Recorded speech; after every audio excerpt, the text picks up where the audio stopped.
30 years ago, License to Ill's first rap album to reach #1. Now here's a little story that I've got to tell about three Bay brothers you know so well. 30 years ago today, three Jewish goofballs from New York City made history by having the first rap album to reach #1 in the United States. Although Mike D. Diamond, Adam Ad-Rock Horowitz and the late Adam MC Ayach had been making music since 1981, License to Ill was their full-length debut. It was released in November 1986 and would spend 9 weeks at the top of the Billboard 200 chart after landing the #1 spot on March 7, 1987. At the time, hip-hop culture was vibrant, far from its humble beginnings in the South Bronx.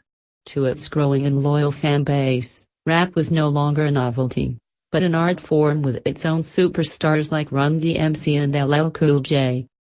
Still, hip-hop lacked mainstream credibility in the early 1980s. Hit rap songs were so few and far between that Billboard didn't debut its Hot Rap Songs chart until 1989. While the era has its own legends, hip-hop was commercially and critically limited to an audience defined by race and class.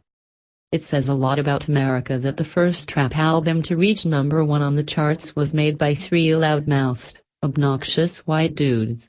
License to Ill didn't tackle social issues or feature R&B or funk samples that were typical of the genre in that era.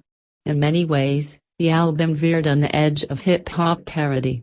But behind the shtick was substance, which is why the Beastie Boys aren't one-hit wonders, but a huge influence in hip-hop history. The samples used on License to Ill might help explain how the Beastie Boys ended up with a crossover smash hit. Many of the samples are recognizable rock and roll licks, like AC/DC's TNT riff on No Sleep Till Brooklyn or Led Zeppelin cuts used on Ryman and Steelin' and She's Crafty. Rick Rubin, the producer of License to Ill and co-founder of Def Jam, the Columbia Records imprint that released the album, deserves a lot of the credit for crafting the album's mainstream appeal. "We would start with the music, and then Rick would clean it all up," Mike D told New York Magazine in 2011. Rick had the ability to make things sound legitimate and bigger, to make it sound like a record. Rubin would go on to become a super producer and music industry Svengali, working with artists like Kanye West, Red Hot Chili Peppers, Metallica, Frank Ocean, Adele and many more. But when Rubin first met the Beastie Boys, he was an NYU college student making tapes and throwing epic parties in his dorm. License to Ill not only marks the moment that hip-hop landed with the masses, but also the beginning of Rubin's ascension as one of contemporary music's most influential figures. License to Ill would spend 73 weeks on the Billboard 200 and sell 9 million copies in the U.S. according to the Recording Industry Association of America. Since Nielsen SoundScan began tracking sales data in 1991, Beastie Boys have sold 20 million albums, making them the biggest-selling rap group in that span of time. The Beastie Boys haven't been active as a group since Ayach passed away from cancer in 2012, but Diamond and Horowitz have worked on other projects.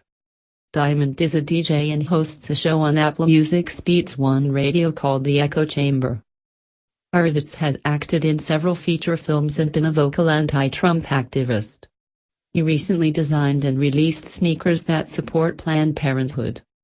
Diamond and Horowitz are reportedly working together on an unconventional memoir that will look back at the early days of the Beastie Boys.